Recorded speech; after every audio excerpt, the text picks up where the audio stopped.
Thank you very much. 여러분 큰 박수 한번 보내주시죠. 고맙습니다. 네, 이렇게 글로벌 협학회 회의의 이 트렌드들 쭉 짚어주셨는데요. 아마 오늘 함께하고 계신 분들께 큰 도움 되셨을 것 같습니다. 자, 이제 이렇게 이야기 주신 내용들을 바탕으로 저희가 조금 더 심도 있는 이야기들을 나눠보도록 하죠. 패널 토론으로 이어가 보도록 하겠습니다. 역시 함께해 주실 분들을 제가 단상으로 모실 텐데요. 단상 위로 나와주시기 바랍니다. 자, 이번 세션의 좌장으로는 건국대학교 서병로 교수님께서 함께해 주시겠고요. 네, 위쪽으로 모시겠습니다. 그리고 패널 분들은 전남대학교 박효연 교수님, 이도플래닝 정성은 대표님, 한국산업진흥원협회 김태환 부회장님, 그리고 라우트컴퍼니 김미소 대표님, 한국PCO협회 진선미 사무국장님, 단상 위로 자리해 주시죠. 네, 저희가 마련한 자리로 착석을 부탁드리겠습니다. 네, 단상 위로 모시겠습니다. 자리에 앉아주시고요. 자, 이제 저희가 마지막 패널 토론을 남겨두고 있죠. 어떤 이야기들 들려주실지 저도 너무나 기대가 되는데요. 끝까지 또 열정적으로 함께 참여해 주시면 감사하겠습니다. 자, 단상 위에 모든 분들 착석을 해주셨으니까요. 저희는 패널 토론을 좌장님께 부탁을 드리겠습니다. 부탁드립니다. 안녕하세요. 세션 넘버 3의 좌장을 맡은 건국대학교 서병로 교수입니다. 인사드리겠습니다. 그러면 오늘 그 패널로 참석해 주신 우리 교수님들을 이제 한 분 한 분 소개시켜드리기 전에 지금 그 발표해 주신 준비해 주신 기조 강연을 너무 잘 들었습니다. 코로나19 이후에 국제 협회나 또 회의의 동향, 그 데이터 수가 또 워낙 많다 보니까 이게 그 우리나라의 경향도 물론 있지만 각각 대륙별로 벌어지고 있는 다양한 트렌드를 볼 수 있어서 매우 좋았습니다. 그리고 각 나라별 대응 수준과 전략에 대해서 매우 많은 차이가 나타나는 것을 볼 수가 있고요. 제 기억으로는 코로나19가 터졌을 때 드라이브 스루를 세계에서 제일 먼저 한 나라가 대한민국입니다. 그리고 우리 고양시의 의미를 더 짚어본다 그러면 코로나19에 제일 먼저 세계에서 전시회를 개최한 국가 역시 대한민국입니다. 그 정도로 대한민국은 보건과 안전 이런 것들에 대한 대비가 아주 철저히 잘 이루어져 있는데요. 특히나 오늘은 5명의 패널과 클라라 페르난데즈 로페즈의 기조 강연 자료를 기반으로 심도 깊은 토론을 진행해 보고자 합니다. 자, 오늘 참석해 주신 분 5분 먼저 소개시켜 드리겠습니다. 전남대학교의 박효연 교수님,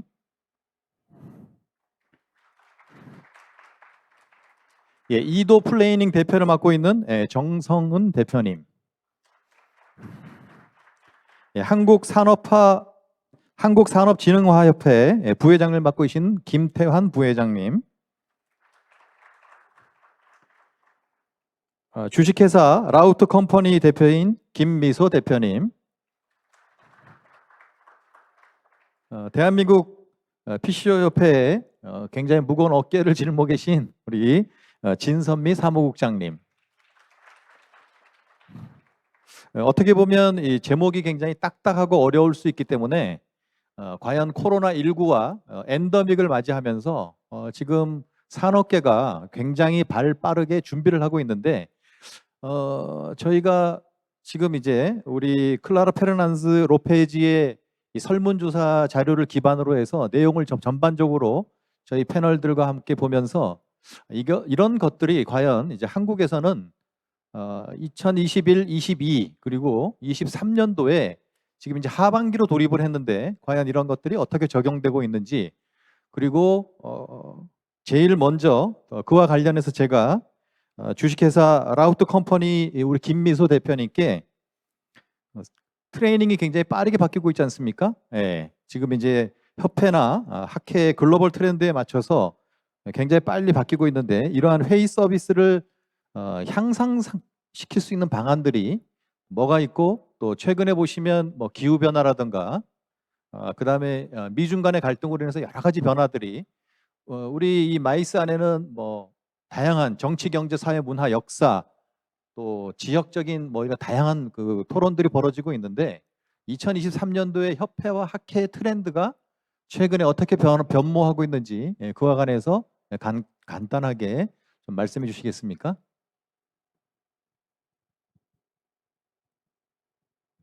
네, 안녕하세요. 네, 소개를 받은 라우드 컴퍼니 대표 김미소입니다.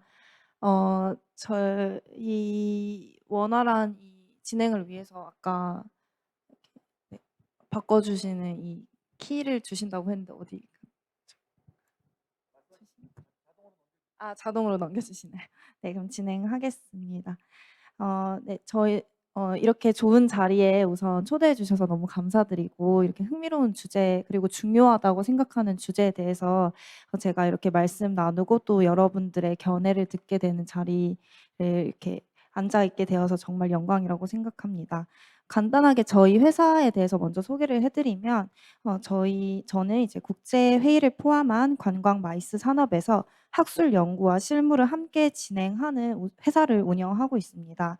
즉 관광과 마이스 분야에서 이론적 논리적으로 전략을 제공하고 실제로 프로그램을 이제 운영을 하면서 참가자의 만족도나 어떤 문제점이 있었는지 피드백을 확인할 수 있는 그런 모델을 네, 감사합니다. 가지고 있는 거죠. 그래서 이제 이번 주제인 협박회 회의 글로벌 트렌드는 저 개인적으로도 굉장히 흥미를 가지고 있고 중요하다고 생각하는 주제인데 왜냐하면 해당 분야에서 이제 전략 컨설팅이나 연구를 할 때에도 또 오퍼레이션을 할 때에도 트렌드가 빠르게 적용되기 때문입니다.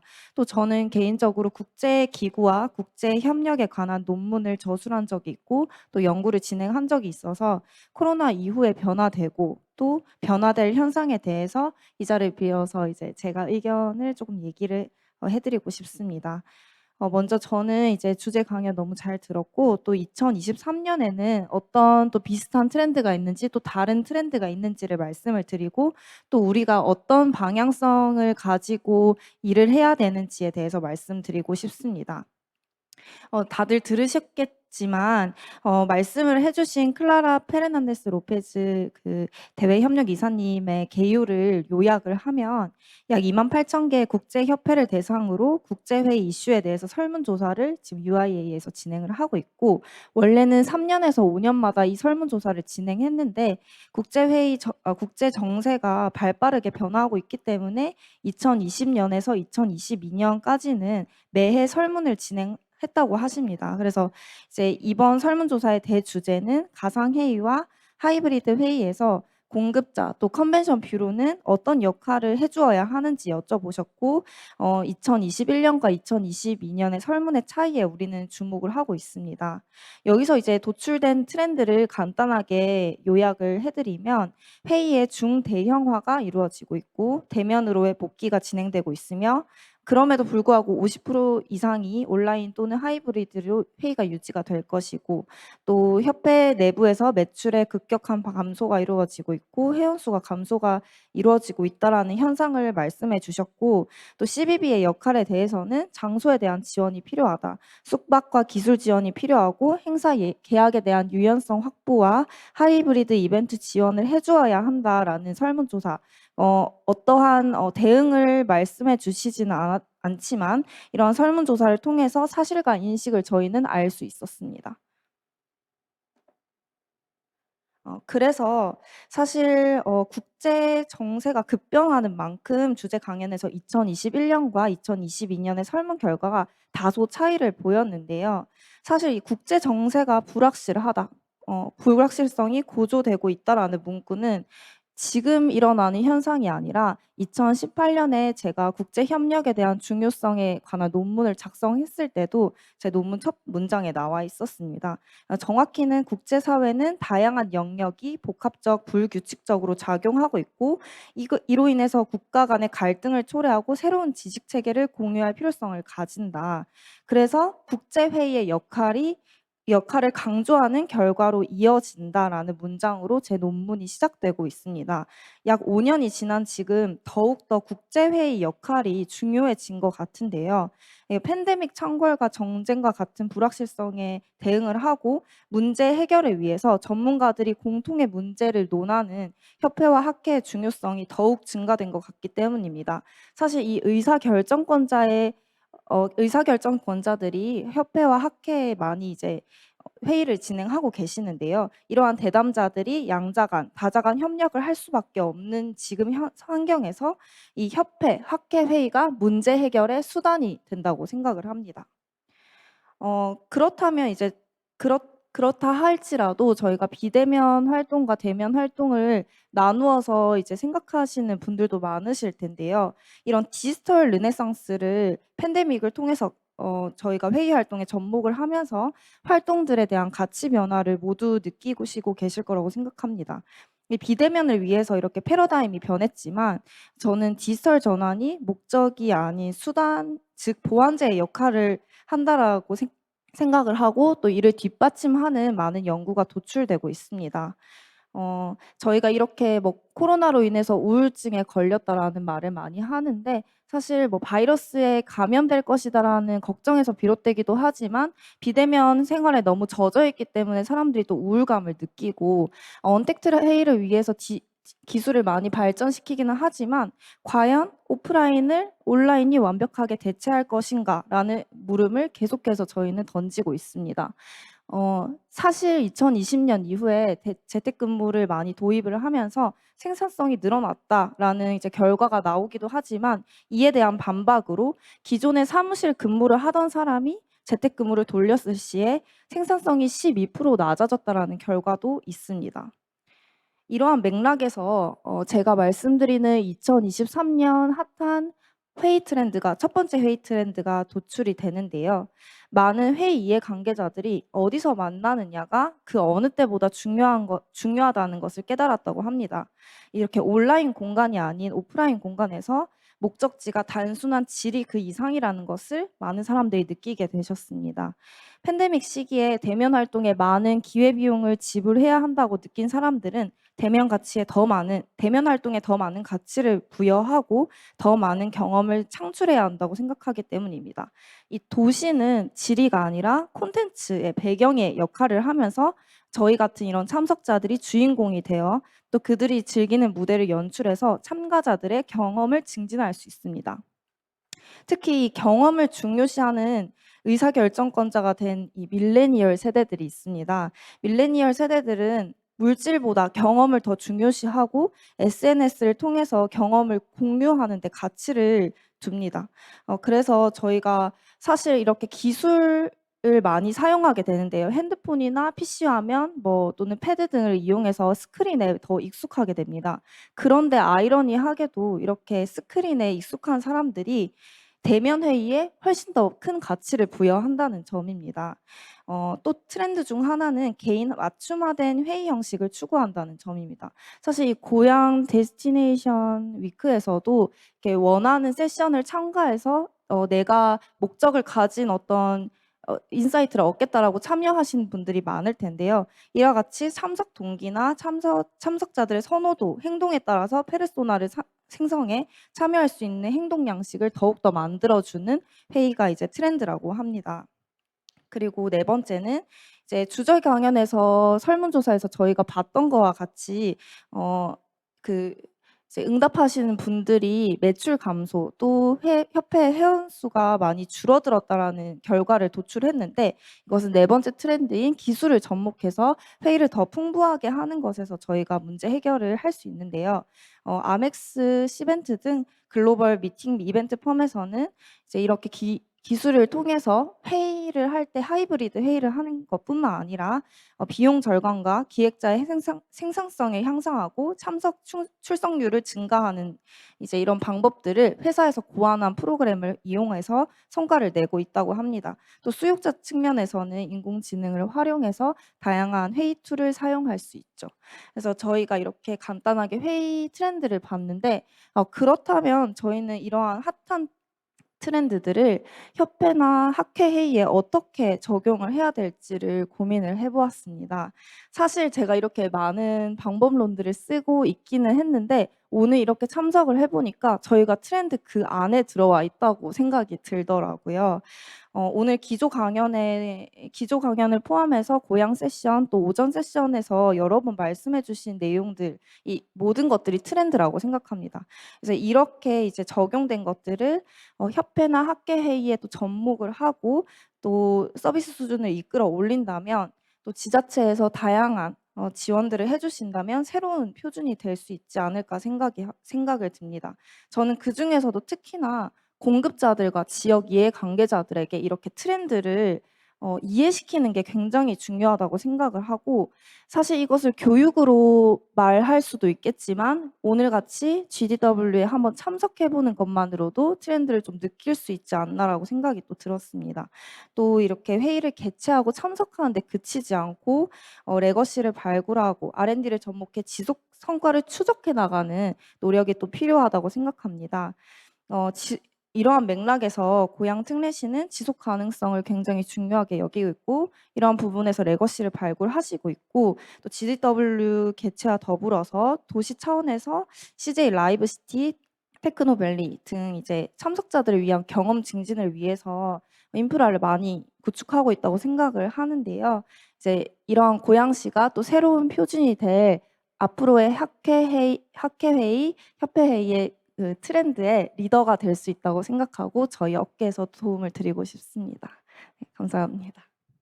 네, 굉장히 딱딱하고 정말 어려운 주제인데 우리 클라라 페르난 로페즈가 이렇게 말씀하신 것처럼 저희가 이게 사전에 너무 정말 이 통계를 과연 어떻게 더 접목하고 좀 프로그램화 시킬 거에 대한 고민을 좀 많이 했습니다. 그래서 우리 이제 플로아에서 저도 이제 많이 참석을 해서 세션을 들어보면 너무 딱딱한 내용으로 정말 이해관계자들끼리 협회 학회에 대한 트렌드 변화가 너무 어렵지 않을까라는 생각으로 저희가 좀 더 큰 포괄적인 이야기들로 지금 오늘 보시면 알겠지만 또 일본에서 방사능 오염을 또 문제가 터져서 지금 대내외적으로 또 지금 보신 것처럼 대내적으로 보면 러시아와 우크라이나가 전쟁을 해서 전 세계의 공급망에 대한 차질이 변화가 생기고 있고 또 기후 변화로 인해서 지금 하와이 산불뿐만 아니라 지금 스페인 지역, 지금 또 그리스에서 산불이 지금 아직도 꺼지지 않고 있다고 지금 뉴스를 통해서 지금 계속 볼 수 있는 것처럼 굉장히 다양한 토론들이 협회와 학회가 관련된 분야의 전문 기술을 갖고 토론이 벌어지고 있는 것을 볼 수가 있습니다. 두 번째는 우리 박효영 교수님께 제가 한번 질문을 드리겠습니다. 국내 학회 협회에 지금 우리 코로나 2020, 21, 22 지금 우리 로페즈 선생님이 말씀했는데 이런 개최 현황과 이 시사점에 관해서 좀 이렇게 간략하게 좀 말씀 좀 부탁드리겠습니다. 네. 인사 먼저 드리겠습니다. 저는 전남대 학교에서 마이스를 가르치고 있는 박효연이라고 합니다.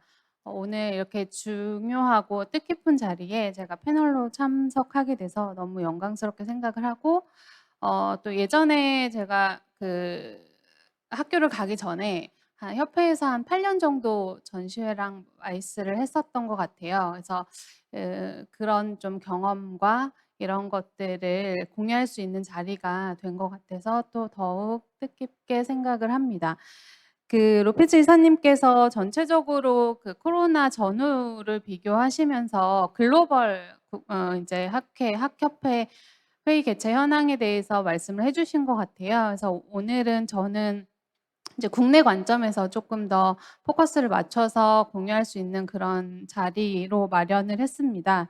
그래서 아무래도 여러분들 특히나 우리나라에서 그 마이스 산업의 현황이나 이런 것들 동향을 얘기할 때 가장 중요하게 보는 데이터가 UIA랑 이카의 개최 순위 건수라고 생각을 해서 그거를 바탕으로 조금 더 한 단계 들어가서 어떤 문제가 있는지 또 저희가 같이 공유할 수 있는 내용은 있는지 뭐가 있는지에 대해서 좀 준비를 해왔습니다.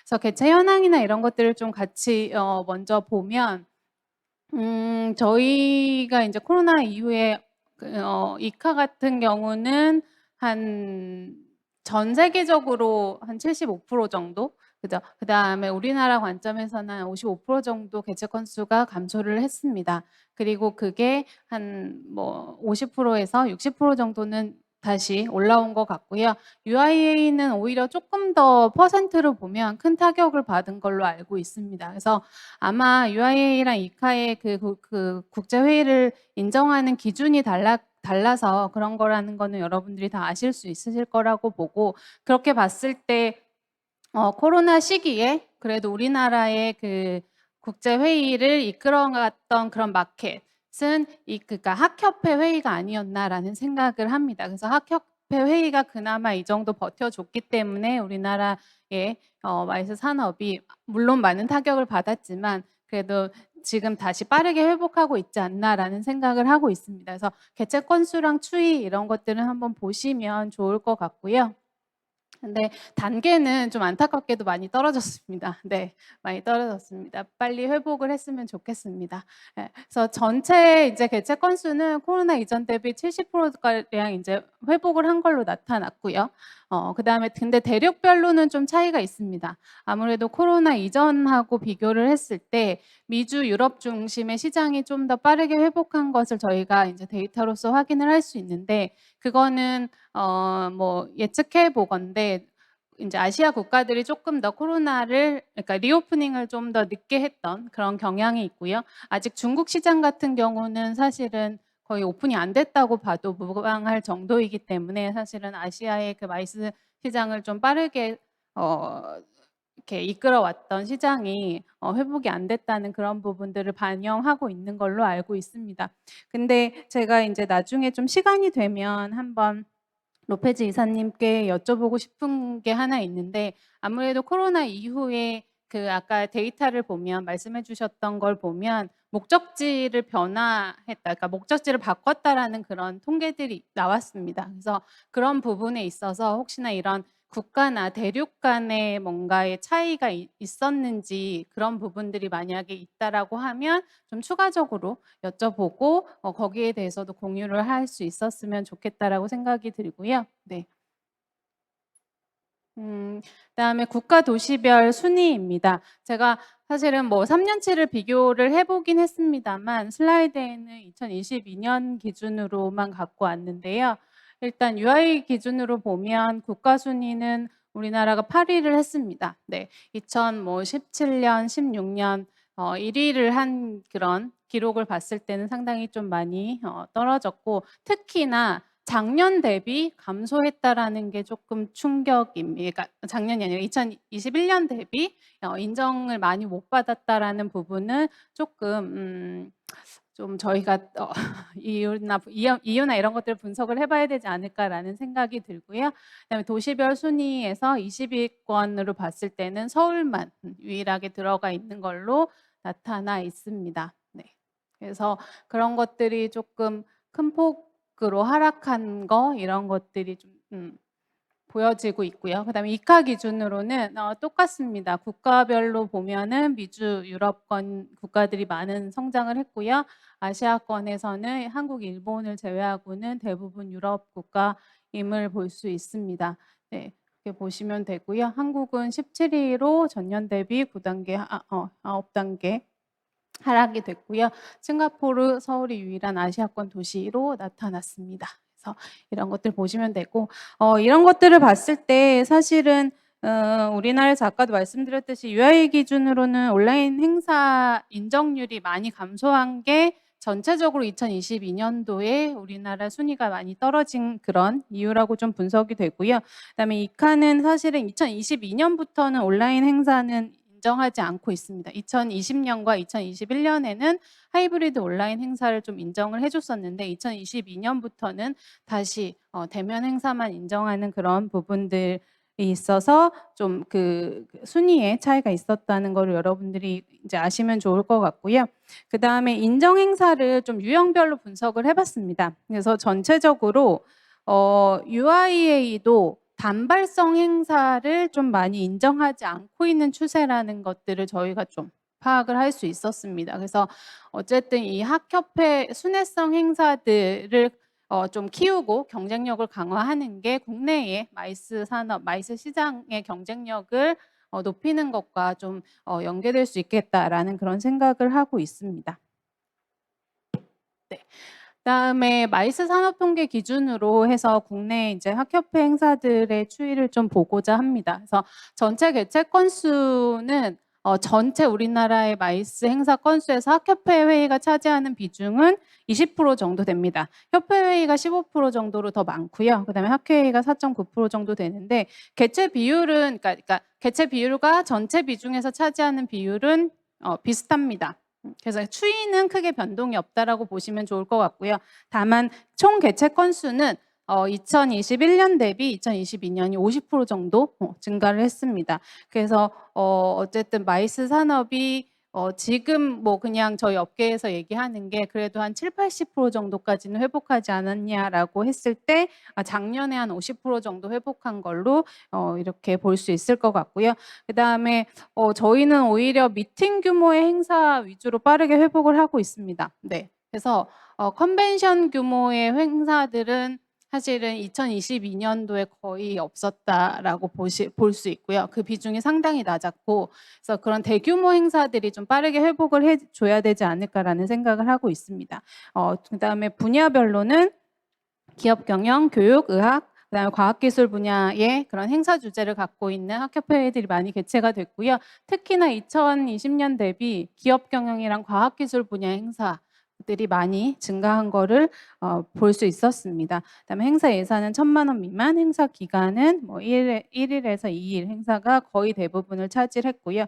그래서 예산 규모나 기간 같은 거 빠르게 이제 회복이 되고 있다라고 보시면 좋을 것 같습니다. 그래서 우리나라 같은 경우는 사실은 저희가 이제 코로나 때 빠르게 온라인이나 하이브리드 행사를 접목을 시켰다가 또 엔데믹이 되고 나서 또 빠르게 대면 행사로 이제 다시 돌아가고 있는데 그거의 이유 자체가 사실 국내 학협회 행사들의 주요 목적이 사실은 네트워킹이 정말 중요한 부분을 차지하고 있고 그다음에 그런 학협회의 업계 내 인지도 제고라든지 또는 수익 사업을 위해서 행사를 개최하는 경우가 많기 때문에라고 생각을 하고 있습니다. 다만 학협회 행사들이 지금 현재 많이 자립화되어 있지 않습니다. 재정이나 이런 것들을 봤을 때 그러다 보니까 대외부 요인에 의해서 많이 타격을 받고 있고 그런 부분들 그래서 자립화 방안을 빨리 만들고 해서 조금 더 이런 대외 변수에 좀 영향을 받지 않는 그런 행사들로 경쟁력을 키워나갔으면 하는 바람이고요. 특히나 이제 전체적으로 미팅 개최 비용이 2019년 대비 약 30% 정도 증가한 걸로 나오고 있습니다. 그랬을 때 학협회 행사들이 뭔가 이렇게 수익화 방안이나 이런 것들이 갖춰지지 않으면 사실은 좀 쉽지 않지 않을까라는 생각도 갖추고 있고요. 그래서 어쨌든 앞으로 학협회 이런 조직들이 이런 행사들을 조금 더 지속 가능성 있게 발전시키기 위해서 어떤 것들이 필요한지를 남은 시간에 같이 공유를 했으면 좋겠습니다. 네, 이상으로 마치겠습니다. 네, 발표해 주시는 수고하셨습니다. 네, 박수 한번 쳐주시죠. 네. 지금 이제 그 아까 말씀하신 것 중에 굉장히 그 70%가 이제 미팅과 관련된 기업들이 변화가 많이 있었다 그러는데 지금 이제 정부 안에서도 수출이 지금 매일 감소했기 때문에 지금 기재부에서 예를 들면 K9원 투수로 우리 이제 관광, 마이스, 문화, 컬처 이런 분야를 불러들이고 있죠. 그리고 그런 것들의 이제 역할을 우리 이제 민간 기구들이 그리고 차세대 성장 산업이 차세대 미래 성장 산업 안에서 뭐 AI라든가 인공지능이라든가 메타버스라든가 다양한 산업들이 많이 있습니다. 오늘 이 자리에는 뭐 그 관련된 뭐 DMO라든가 또 공공기관 또 일반 협단체에서 많이 오셨는데 이런 내용들에 많이 귀를 기울여 주시고요. 저희는 이제 이러한 내용들의 실질적인 사례들이 그러면 제가 궁금했습니다. 이제 오히려 로페즈 선생님의 이 그 통계를 보면서 굉장히 궁금했어요. 어떤 게 궁금했냐면 그러면 우리가 온오프라인 하이브리드가 됐을 때 그러한 것들에 대한 실제적인 그 협단체들이나 이런 트렌드가 어떻게 바뀌어가고 있는지 그래서 제가 이제 실제로 이런 것들을 운영하고 계신 우리가 말하는 이제 컴팩스 전시와 또는 국제 회의를 겸해서 하는 이도 플래닝의 우리 정성원 대표님께 제가 좀 드라이브를 걸어서 23년도에 우리나라에서 관련된 이 프로그램이 진행된 게 있는데 이런 거를 좀 한번 이번 기회에 좀 오프닝 해달라고 제가 요구를 했기 때문에 오늘 여러분에게 그 자료를 한번 공개해 드리도록 하겠습니다. 박수 좀 부탁드리겠습니다. 네, 안녕하세요. 저 이도 플래닝의 정성훈 대표입니다. 행사 주최 측에서 이 패널로 불러주셔서 감사드리고요. 저를 불러주신 이유가 아무래도 이제 현장 그리고 산업계에서 직접 뛰고 있는 PCO나 컨벤션 기획사들의 얘기 또 실제 사례 이런 것들을 이제 부탁하시는 것 같아서 교수님 앞서 말씀하셨지만 저희가 했던 행사를 하나 들고 와서 좀 이제 단연간의 데이터를 보고서 한번 말씀을 좀 드리겠는데 사실은 국내 이제 많은 PCO들이 협회나 학회의 커다란 이제 대형 국제회의를 제외하고는 거의 이제 수행을 하고 있지 않아요. 왜냐하면 협학회는 직접적으로 이제 행사를 직접 많이 수행을 하고 계시고 그 다음에 저희 같은 PCO나 기획사들은 공공기관이라든지 기업회의를 많이 하는데 보통 2년 내지 3년 정도로 하면은 대행사가 바뀌는 경우가 많기 때문에 2019년, 2020년 코로나 기간부터 코로나 중 또 팬데믹이 끝난 이후까지의 행사를 동일한 행사를 데이터를 갖고 있거나 이러기는 저희가 이제 주최 기관이 아니라서 좀 어렵습니다. 하지만 오늘 이제 제가 말씀드릴 이 행사 대한민국 부동산 트렌드쇼는 저희 회사에서 2014년부터 기획부터 올해 7월 이제 한 달 정도 됐는데요. 7월 말에 2023년도까지 10회를 저희 회사에서 주관을 하고 있는 행사입니다. 물론 이제 전시도 있지만 세미나도 있기 때문에 아마 이제 비슷한 사례가 되지 않을까 해서 제가 들고 왔고요. 이 행사를 간략하게 좀 소개를 드리자면 대한민국 부동산 트렌드쇼는 저희가 이제 10년 정도 행사가 진행이 된 행사고 참관객이 한 10,000여 명 정도가 매년 이제 오시는 코엑스에서 개최를 하고 있는데 오는 행사입니다. 그리고 행사의 구성으로는 참가 업체의 전시, 그다음에 다양한 세미나, 또 프로그램 이벤트, 또 대면 상담회 이런 것들이 복합적으로 진행되고 있는 컴백스 행사입니다. 그 중에 이제 저희 행사에서 참관객들이 많이 오시는 이유, 가장 인기 있는 프로그램 중에 하나가 저희 이제 보시는 바와 같이 15개 세션 그리고 한 약 20명의 연사가 발표하시는 세미나 프로그램인데요. 이 프로그램은 이제 일반적으로 그냥 알고 계신 분들이 아니라 방송이나 전문가 또 부동산과 관련된 여러 가지 유명한 셀럽들이 나오셔가지고 세미나나 토론회를 진행하기 때문에 참관객들이 이 행사에 오시는 경우는 이 세미나를 관람하러 오시는 경우가 거의 90%가 넘습니다. 그 목적 자체가. 그래서 저희는 이제 이 프로그램을 기획하는데 매년 굉장히 여러 가지 공부나 스터디 그리고 이제 여러 가지 프로그램들을 준비를 하고 있고요. 이 프로그램들이 해마다 이제 어떤 주제를 담고 있느냐에 따라서 참관객들의 숫자도 많이 변화하는데 2019년, 20년도에 이제 코비드가 발발하면서 그 외적 변수가 저희 행사에 굉장히 심각하게 영향을 미쳤습니다. 그 전에 이 행사를 잠깐 한번 저희가 이제 직접 주관을 하니까 행사 사진을 잠깐 보여드리면 2019년도는 사실 12월 달에 2020년도 1월 달에 저희 나라에 첫 환자가 생겼죠. 2019년도는 사실 전혀 코로나 상관없이 저희는 개최를 했습니다. 그래서 좌측에 보시는 바와 같이 저희 세미나에 입장하시려고 이제 줄 서 계신 분들인데 저희가 행사를 이제 개최하면 인기 있는 세미나 같은 경우는 저렇게 줄을 서서 들어가시는데 불과 2년 뒤에 이제 저희 행사에 정부 지침대로 행사장 내에 인원수 제한 그리고 입장하시는 분들의 마스크 착용과 발열 체크 또 이제 여러 가지 바이러스 체크라든지 그 다음에 전부 다 이제 비닐 장갑까지도 나눠주고서 엄격하게 행사를 진행을 했어요. 물론 이제 이 시기에 많은 행사가 취소가 됐지만 저희는 사실 행사를 개최를 강행을 했습니다. 강행을 했고 그 다음에 이제 22년도, 23년도 올해 이제 지난달 7월 달에 행사 개최됐는데 왼쪽에 2019년도의 행사 사진에 비해서 사람들이 그렇게 많지는 않지만 2023년도는 많이 회복을 했다. 준비된 좌석이 보통 한 세션에 450석인데요. 저희 이제 앉아서 준비를 하신다는 것은 이 공간 안에 500명 이상이 몰려서 마스크를 없이 행사를 개최했다는 점에서 저희는 이제 회복은 하고 있다. 저희 회사 입장에서는 그렇게 판단을 하고 있는데요. 수치로 보면은 사실은 조금 미비한 수준입니다.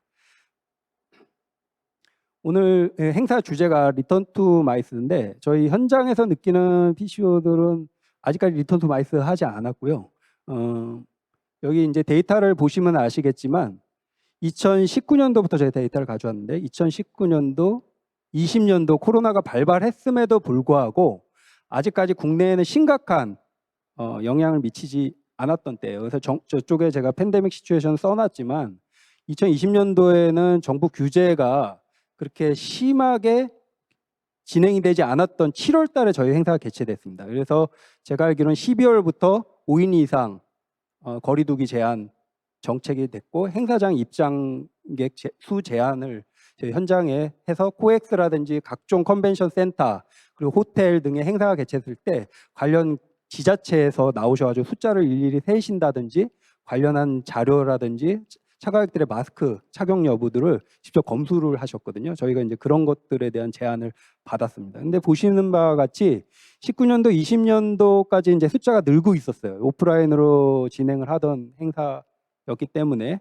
매년 이제 10,000명 이상이 넘어가서 이제 15,000명, 20,000명까지로 이제 기대를 하고 있던 시점이었는데 2021년도에 이제 팬데믹이 코로나가 이제 발발하면서 심해진 거죠. 2020년도에 발발하고 2020년도 12월에 이제 정부에서 엄격한 지침이 내려왔죠. 그래서 저희 행사의 숫자가 실질적으로 오프라인 행사 참가객 숫자가 3분의 1 토막이 났습니다.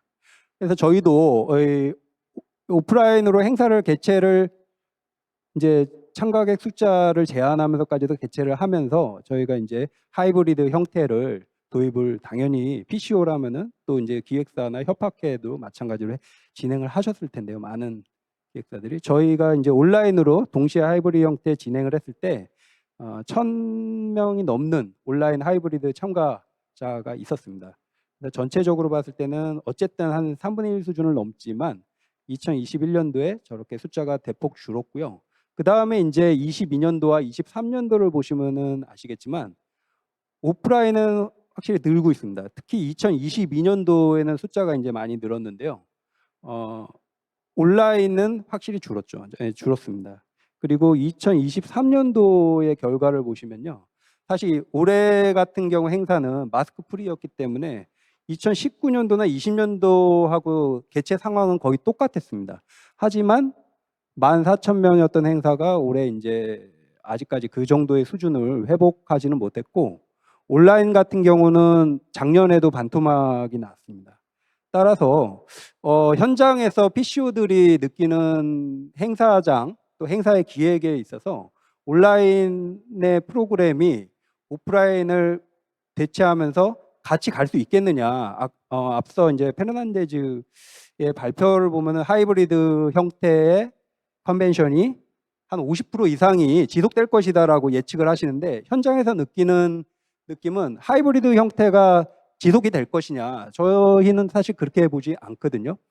온라인의 경우 시설이나 시스템 비용도 많이 들고 또 홍보의 방식도 달라야 되고 또 온라인이 단순히 오프라인의 대체만으로는 하이브리드 형태가 동시에 진행이 된다라고 보여지지는 않아요. 그래서 지금 이 트렌드라면은 과연 내년도에 저희가 이 행사를 기획했을 때 현장에서 이 행사를 어떻게 기획을 할 것이냐. 저희는 다음과 같은 좀 퀘스천을 갖고 있어요. 우선 올해 이제 하이브리드 형태 온라인 행사를 만들었을 때에 비해서 3분의 1 토막이 난 지금의 숫자, 참가객 숫자를 놓고 내년에도 그 비용을 들여가지고 온라인을 개최를 할 것이냐. 현재로서는 놉니다. 내년에는 온라인은 동시에 개최하지는 않을 것 같습니다. 두 번째, 그럼에도 불구하고 온라인 프로그램을 지속한다면 그냥 단순히 오프라인과 오프라인을 스트리밍하거나 중계하는 방식의 하이브리드 형태의 온라인 프로그램을 진행할 것이냐, 그거는 절대 저희 현장에서는 그렇게 하지는 않을 것 같아요. 온라인이 갖고 있는 온라인만의 장점이 있지 않습니까? 확산성이라든지 다양한 이벤트를 온라인상에서 진행할 수 있다. 그런 프로그램들이 가미가 돼서 액티베이트 되지 않는 상태에서 온라인을 그냥 단순히 지금의 많은 형태들이 하듯이 단순 스트리밍 방식은 현장에서는 진행하지 않을 것 같습니다. 그리고 최근에 이제 뉴스들을 보면 코비드가 다시 숫자가 늘어난다고 하는데 그렇게 다시 뭐 몇만 명씩 일별 확진자 수가 생기면 어떻게 될 것이냐 내년에 저희는 아마 그거에 영향을 크게 받지 않을 것 같습니다. 현장에서의 느끼는 코로나의 심각성이나 이런 부분에 대해서 조심은 하지만 2020년도, 21년도처럼 현장에서 숫자를 예언한다든지 정부의 엄격한 지침이 있지 않는 한 최대한의 숫자를 모을 수 있게끔 기획을 하고 현장의 프로모션에서 대면 프로그램들을 늘리게 될 것 같습니다. 자, 그렇다면은 아직까지도 2019년도, 20년대 수준을 저희 행사는 회복하지 못했습니다. 그렇다면은 저희가 현장에서 산업에서 PCO들이 느끼는 감정은 어떻게 코로나 이전의 오프라인 숫자를 회복하느냐, 온라인이나 다양한 프로그램들을 넣어서 동시에 뭔가 그런 것이 아니라 현장에 15,000명이 오게끔 프로그램들을 만들어낼 것이냐, 그래서 대면 프로그램들을 더 확장시키고 프로모션을 진행할 것이냐, 이런 부분에 대해서 고민을 하고 있다. 그런 부분은 어떤 고민을 해야 될 것이냐, 이런 현장의 고민들을 많이 하고 있고요. 그게 이제 다만 우리 회사만의 문제가 아니라 제가 마이스 협회에서도 활동을 하고 있지만 다양한 PCO들 또 기획사들하고 얘기를 나눠봤을 때 하이브리드의 형태의 온라인 프로그램은 대부분 효과가 없다라고 말씀들을 많이 하시고 오프라인으로 클라이언트들도 대체적으로 많이 요구를 하신다라는 얘기들을 하십니다. 네, 저는 이 정도로 발표자로 설명을 마치도록 하겠습니다. 네. 우리 로퍼 선생님도 보셨겠지만 아주 따끈따끈한 자료가 대한민국에서 지금 오늘 공개되고 있습니다. 예. 지난달에 마감된 행사를 기반으로 해서 지금 이제 자료를 보여드렸고요. 게다가 이제 그러면 대한민국에서 개최되고 있는 이러한 그 중앙 정부의 차세대 성장 산업으로 키우고 있는 다양한 이 회의 프로그램들이 굉장히 많죠. 또 우리가 협회나 이런 곳에서 과연 공격적인 마케팅을 어떻게 할 것인가에 대한 고민들, 아까 아젠다로 던졌던 이런 4가지 질문들, 이런 것들이 많이 있습니다. 사례를 한번 더 들어보기 위해서 우리 한국산업진흥화협회가 실제로 이제 운영하는 프로그램이 그 안에 전시회가 꽤 큰 게 있습니다. 스마트 공장 자동화 산업전이라는 게 있는데 이것도 이제 여러분들과 마찬가지로 그 앞전에서 우리 정성원 대표님이 사례를 들어준 것처럼 한번 좀 본격적으로 한번 좀 더 깊게 사례를 한번 더 들어보도록 하겠습니다. 자, 박수 좀 부탁드리겠습니다. 네, 안녕하세요. 한국산업진흥화협회 부회장 김태환입니다. 저희는 이제 협회에서 운영하고 있는 전시 컨퍼런스 사례를 말씀드릴 건데요. 저희 협회는 15년도에 설립된 신생협회라고 할 수 있습니다. 그리고 저희는 그 정부의 어떤 산업 혁신에 관련된 전략 기획을 한다든지 실행을 하는 그런 전문기관이고요. 더불어서 이제 저희가 자체 사업으로 여러 가지를 하고 있는데 그 중에서 이제 주력으로 하는 것이 전시 컨퍼런스입니다. 그리고 저희는 뭐 협회 이름에서 나와 있듯이 산업에 관련된 걸 합니다. 그래서 스마트 팩토리라든지 요즘 핫한 그 산업 디지털 전환 그리고 탄소 중립 이런 거에 대한 엑스포와 이제 컨퍼런스를 개최하고 있고요. 오늘 제가 소개해드릴 거는 SFAW로 해서 AW는 이제 오토메이션 월드라고 해서 이제 한 30년이 넘는 역사를 가진 자동화 전시전입니다. 그리고 앞에 있는 SF는 이제 스마트 팩토리 전시전이고요. 그 AW 자동화 전시전이 이제 역사는 굉장히 오래됐으나 사실은 이제 변곡점을 맞게 됐는데요. 그때 마침 이제 스마트 팩토리라고 하는 어떤 새로운 국가적 어젠다가 이제 생기면서 저희 협회가 사실은 그때 신생이었는데 15년도에 신생이었는데 17년도에 이거를 이제 협회 자체적으로 개최를 하면서 선점을 하게 됐습니다. 그래서 이제 17년도에 시작한 협회고요. 저기 전시고요. 여기 잠깐만요.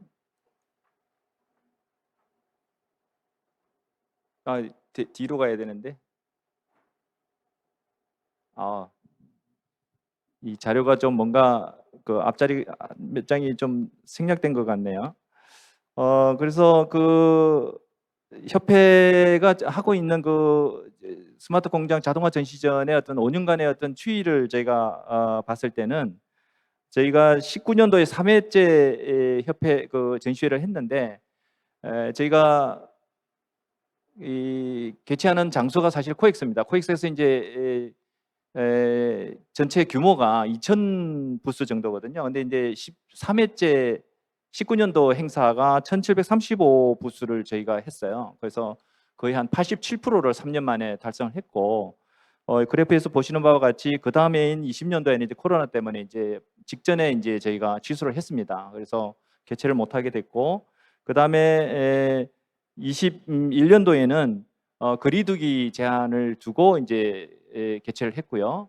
그 다음에는 22년도에는 좀 지침이 완화가 됐죠. 그래서 이제 약간의 그 뭐 약간 거리두기는 있었으나 다시 개최를 하게 됐고, 올해 사실 2,000 부스를 다 채웠습니다. 그리고 이제 참가객 규모도 이제 오른쪽에서 보시면 39,000명, 4만 명 정도가 이제 저희 3회째 개최했을 때 달성을 했거든요. 근데 이 당시 저희 이 전시회가 얼마나 화랑이었냐면 그 주변에 그 교통이 마비될 정도로 사실 화랑이었어요. 그 정도로 저희가 성공을 했었는데 사실 우리의 수입은 가장 큰 수입원이었는데 이제 사실 뭐 코로나 때문에 못하게 됐고요. 이제 올해는 보시는 바와 같이 약 52,000명이 다녀왔습니다. 그래서 이제 저희 협회가 지금 운영하고 있는 전시 컨퍼런스는 코로나 이전보다 훨씬 더 상회하는 목표를 달성했다, 이렇게 말씀드릴 수 있을 것 같고요. 다음 장도 이게 좀 생략이 됐는데 저희가 이제 내년을 어떻게 예측을 하냐 하면 아까 말씀드린 대로 부스 2,000개는 이미 다 채웠고요. 그것도 사실은 그 행사 올해 3월 달에 끝나자마자 87%의 부스를 채웠습니다. 그리고 이제 나머지 부스는 거의 다 채웠고요. 또 내년에는 저희가 지금 목표로 하는 것이 참관객 수를 한 7만 명 정도로 예상하고 있습니다. 저희가 느끼는 거는 이제 코로나 이후에 그야말로 이제 우리 전시 컨퍼런스에도 이제 보복 심리가 작동하지 않았나 생각하고요. 저희 이 전시 컨퍼런스는 그렇습니다.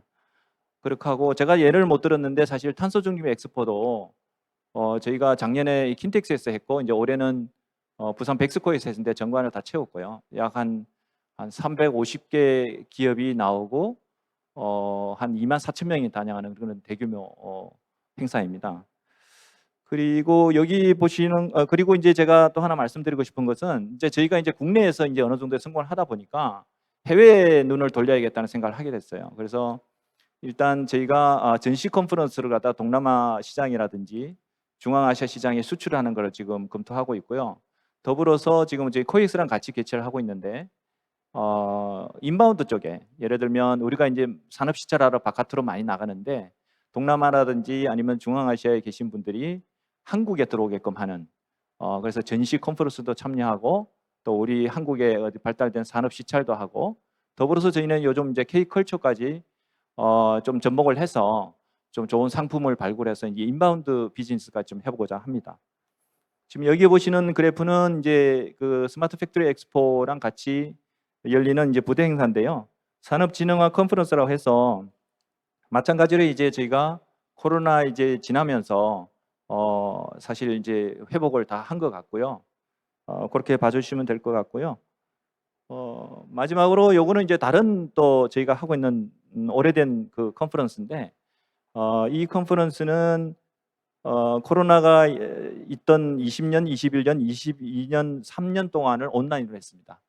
온라인을 했는데도 불구하고 보시는 바와 같이 아래 밑에 보시면 참여 의사는 굉장히 높아요. 이제 온라인을 하다 보니까 사전 등록은 굉장히 많이 하는데 실제로 이제 참여하는 거는 여기 보시는 바와 같이 약 이틀간에 했기 때문에 반반에 걸쳐서 이제 참여를 했는데 이게 이제 이 참여율은 높은 것 같지만 뭐 예를 들어 비용도 들지 않고 하니까 근데 실질적으로 이제 효과를 보는 어떤 대면 네트워킹이라든지 또 어떻게 보면 이 집중도 뭐 이렇게 계속 참여할 수 있는 집중도라는 측면에서는 좀 불합리하지 않냐는 생각이 들고요.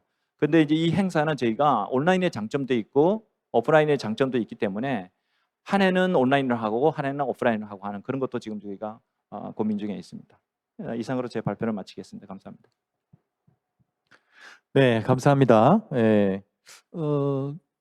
그 발표 내용을 잠깐 정리를 하시면 이슈를 던질 수 있는 주제 선정에 대한 트렌드 변화, 코로나 이후에 지금 전시 산업은 거의 뭐 90% 이상 자리를 잡아가는 것 같고 또 협박회 같은 경우에는 2023년도에도 약 한 70% 이상.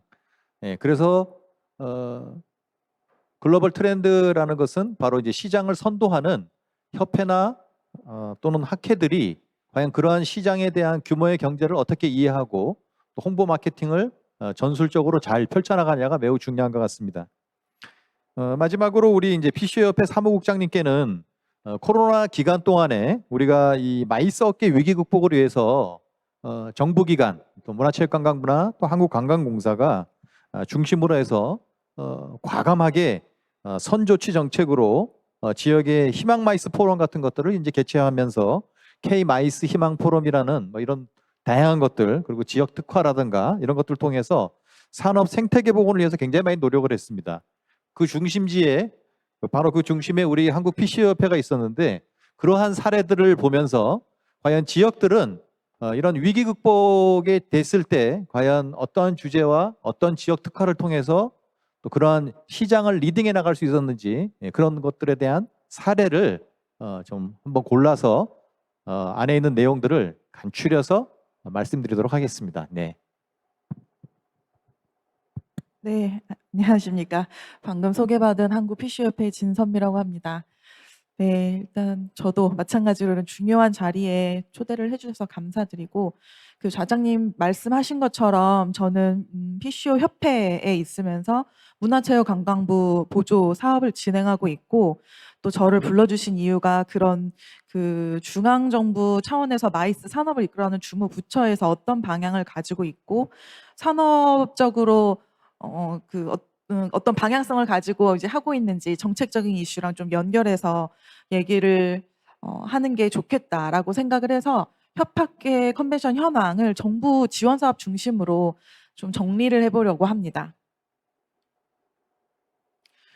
네, 먼저 앞서 좌장님 말씀을 해주셨지만 코로나로 인해서 이런 국제 기획업 기획사들이 굉장히 많이 위기를 겪었고 힘든 와중에 이제 정부에서는 처음 이제 시작을 이런 그 어려움에 빠진 기업들을 지원하고자 하는 차원에서 이제 이 K 컨벤션 사업은 아니고 희망마이스 포럼이라는 행사를 지역별로 순회를 해서 개최를 하면서 각 지역의 기획업체라든지 서비스 제공업체 베뉴들이랑 이제 같이 이제 예산을 지원하면서 행사를 마이스와 관련된 행사를 개최하는 것부터 시작이 됐는데요. 그러는 과정에서 뭐 앞서 PCO의 다양한 이제 행사 개최 사례도 말씀을 해주셨지만 팬데믹으로 인해서 온라인 전환, 디지털 전환을 굉장히 발빠르게 했고 이제 그러다 보니 PCO들이 디지털 전환을 굉장히 빠르게 한 거죠. 그런 와중에 뭐 뉴노멀 시대를 어떤 대비하는 그런 차원도 여러 가지가 좀 상황이 맞아서 PCO가 조금 다른 형태의 비즈니스 모델 내드는 분야에 대해서 한번 도전을 해보자 아니면 좀 집중을 해보자라는 목소리가 많이 들리는 상황이었습니다. 그 우리나라의 컨벤션 산업이라고 하면 법상으로는 국제기획업, 국제회의업으로 되어 있기 때문에 정부가 이런 국가적 행사들을 유치해서 개최하는 것을 좀 목적으로 해서 정부 주도의 사업들이라든지 방향이 굉장히 이제 그를 중심으로 이루어졌기 때문에 컨벤션, 그러니까 좀 전시랑은 다르게 컨벤션의 부분은 앞서도 말씀을 드렸지만 주체가 민간이 주최하는 행사들보다는 학협회의 행사라고 하더라도 뭐 일정 부분의 정부 보조금을 받는다든지 이런 그 공공이랑 연계해서 공공 주도의 이제 계약하는 입찰 형태가 대부분 80~90%로 진행이 되거든요. 그러다 보니까 산업의 전반적인 부분들을 좀 정부에서 이끌어 나가는 특성이 있기 때문에 좀 그런 차원에서 정부의 방향성이라는 게 뭐 이제 트렌드를 다 대변한다라거나 전체적인 것들을 대표한다고 할 수는 없지만 정부가 그만큼 이 분야에 대해서 관심을 갖고 매년 이제 5년마다 한 번씩 기본 계획도 수립해 가면서 좀 방향을 설정하는 부분이 있어서 이런 것들이 산업적인 측면으로 봤을 때 어떤 특징적인 모습이 나타나지 않나라고 생각을 합니다. 그래서 좀 그런 차원에서 시작됐던 사업인데 K 컨벤션 자체는 이전부터 있기는 했지만 21년도에 좀 새로운 개념으로 접근하게 된 것이 보시는 것처럼 K 컨벤션 자체는 뭐 이렇게 알고 계시는 분들도 많으실 텐데 전 세계를 순회하면서 하는 국제 회의와는 달리 우리나라에서 이제 그 자생적으로 만들어서 어떤 시대적인 뭐 주제의 트렌드라든지 이런 특성을 반영해서 글로벌화한 행사를 만드는 것을 목표로 한 그런 사업이고요. 그거를 이제 이루기 위해서 다양하게 이제 보시는 바와 같이 4단계 정도로 나눠서 지원을 하는 사업입니다. 그러니까 특히나 그 앞에 있는 희망 단계의 경우에는 2021년도에 처음으로 신설이 됐고 그 말씀 앞서 드렸던 것처럼 이제 처음 시작은 PCO 내지는 이제 이런 마이스 기업들 좀 지원하기 위해서 시작이 됐다가 PCO가 이제 계속 여러 가지 전문성이라든지 그 다른 비즈니스 모델을 찾는 과정에서 이제 기존에 있던 어떤 전시 산업 같은 경우는 주최 행사가 대부분이다 보니까 PCO들도 이런 공공 입찰을 통해서 대행하는 구조가 아니라 자체적으로 행사를 기획하고 주최하는 사업들을 또 다른 모델로 가지고 가는 게 중요하다라는 그때 막 이슈가 생겨났던 상황이어서 그 희망 단계를 좀 그런 이제 목적으로 하게 됐습니다. 그래서 그 문화체육관광부 국고보조금 사업에서 관광공사가 운영하는 K 컨벤션 안에 희망 단계만 PC협회가 운영을 했습니다. 근데 이제 밑에 내용에도 있지만 2023년부터는 희망 단계는 아쉽게 중단이 되기는 했지만 좀 다른 형태로도 규모를 크게 해서 다른 사업으로 유지를 하고 있습니다. 뒤에서 좀 더 구체적으로 설명을 드리겠고 이 사업의 추진 방향은 보시는 것처럼 우리가 이제 기존의 산업 분야가 뭐 이렇게 마이스라는 용어로 표현을 하기는 하지만 컨벤션과 전시 그리고 축제와 같은 어떤 이벤트 성격, 기업 행사 같은 이벤트 성격이 좀 각각의 구분이 나눠져 있었던 것을 이렇게 좀 복합적으로 하면서 융복합 성격의 어떤 마이스 전체를 담는 그런 행사들을 많이 발굴해야 되고 앞으로 그런 방향으로 가야 된다라는 게 하나가 있었고요. 또 하나는 그 지역 특화 컨벤션이라고 해서 이제 고향에서도 마찬가지로 지금 하고 있는 그 데스티네이션 포럼도 지역 특화 컨벤션 중에 하나인데 각 지역별로 그 지역의 이제 그런 주력 산업들을 이제 접목을 해서 새롭게 행사들을 만들어내가는 활동들을 하고 있습니다. 그래서 그런 차원의 그것들을 전략적으로 육성하는 부분이고 이제 전체적으로는 그런 상생하는 그런 여러 가지 추진 방향을 가지고 있었습니다. 그리고 마지막으로 PCO가 직접 주최하는 행사들을 발굴하고 성장 도약을 위한 지원 체계를 마련하는 목적이었고요. 그 크게는 그 사업에 대해서 설명을 드렸고 보시는 것은 2021년부터 선정된 행사들을 리스트업한 건데 행사명과 개최 지역이랑 주최 주관 기관을 보시면은 전반적으로 어떤 성향이나 특성, 트렌드를 좀 아실 수 있을 것 같아요. 그래서 지역별로 다양하게 그 각각의 지역에 맞는 그 주력 산업을 주제로 행사가 이루어져 있고 좀 특이 사항을 설명드리면 그 맨 오른쪽 표에 보라색으로 된 부분이 국제의 기획업으로 되어 있는 PCO와 공동 주최 주관하는 행사들을 따로 표시하였습니다. 그리고 요거는 2022년도에 마찬가지로 신규 6개의 그 뭐 유망 우수 2개를 추가로 지원을 해서 마찬가지로 위에 보라색으로 된 부분이 또 PCO가 공동 주최 주관하는 행사입니다. 그래서 이제 PCO 협회에서는 운영 관련된 부분도 있기는 했지만 이렇게 어떤 주최 측이나 지역 그리고 PCO 그러니까 민간 기업들을 좀 연결함으로써 이런 사업 목적을 좀 달성하기 위한 노력들을 해왔습니다.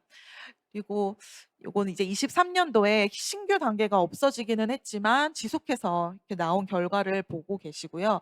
보시면 이제 주로 민간 학협회 행사들이 주를 이루고 있습니다. 그리고 그 중에서는 이렇게 CBB나 이제 지역 RTO DMO에서 직접 주최하는 행사도 있기도 하고요.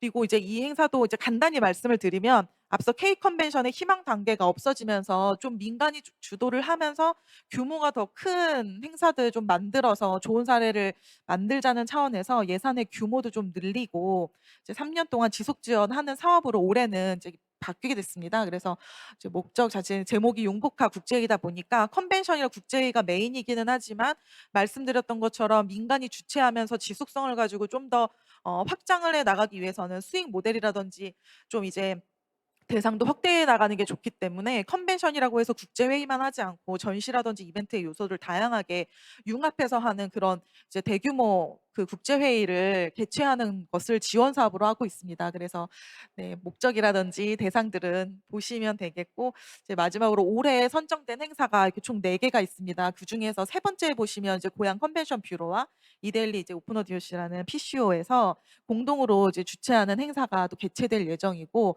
보시는 것처럼 이 그 4개의 지정된 행사들 역시 오른쪽에 보시는 것처럼 국제기획업체인 PCO들이 공동으로 주최 주관 행사로 이루어져 있습니다. 그래서 아까 말씀드린 것처럼 이런 게 뭐 모든 트렌드를 대변한다라고 할 수는 없지만 이제 좀 정부에서 주력해서 하는 방향성을 이제 제공하는 차원에서는 국제의 기준을 좀 완화함으로써 온오프라인 그러니까 온라인이나 하이브리드 행사 이제 외국인 참가자 수가 어떤 지원 제도에 집계가 되지 않기 때문에 작년 이제 연말에 법률을 좀 개정을 해서 기준을 완화한다던가 민간이 주도하는 행사를 많이 개최하도록 독려하는 부분 그리고 융복합이라고 해서 어떤 성격이나 특성에 대해 특성 융복합도 있지만 주제라든지 산업 간의 융복합을 통해서 좀 파급 효과를 네, 꾀하는 그런 부분이라든지 지역 특화 컨벤션을 활성화하는 부분 그리고 각각의 지역에 있는 이런 이제 회의 장소들 컨벤션 센터 같은 회의 장소들 외에 유니크 베뉴가 좀 특징이 있는 장소들을 활용하는 이런 방향들이 좀 이제 정부에서 가고자 하는 방향이라고 할 수 있겠습니다. 그래서 좀 전반적인 차원에서 말씀을 네, 여기까지 드리겠습니다. 감사합니다. 네, 세션 3, 약 1시간 반이라는 시간이 정말 부족할 정도로 각자 만든 주제에 관해서 협회와 학회에 관한 회의 글로벌 트렌드였지만 트렌드는 이제 우리가 따라가는 것이 아니라 트렌드 셔터가 돼서 지역별 차별화를 통한 독창성이라든가 또 산업의 트렌드라든가 또 글로벌을 선도할 수 있는 지속 가능한 회의를 협회나 학회가 글로벌 트렌드를 리딩하는 것으로 가야 된다가 이번 주제의 결과라고 생각합니다.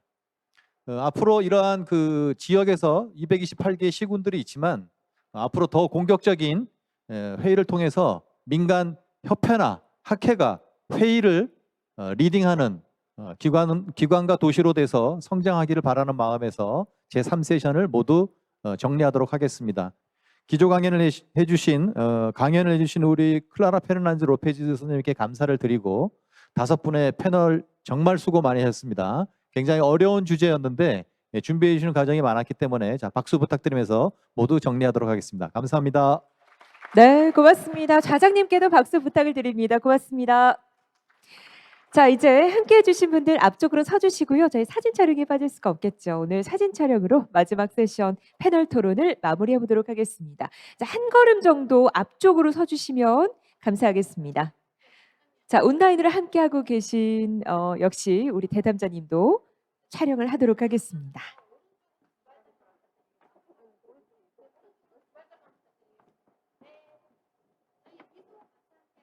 Okay, let's take a photo. 3, 2, 1.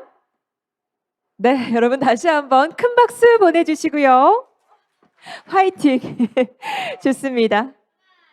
3, 2, 1. 네, 고맙습니다. 이제 단상 아래 자리로 천천히 이동해 주시기 바랍니다.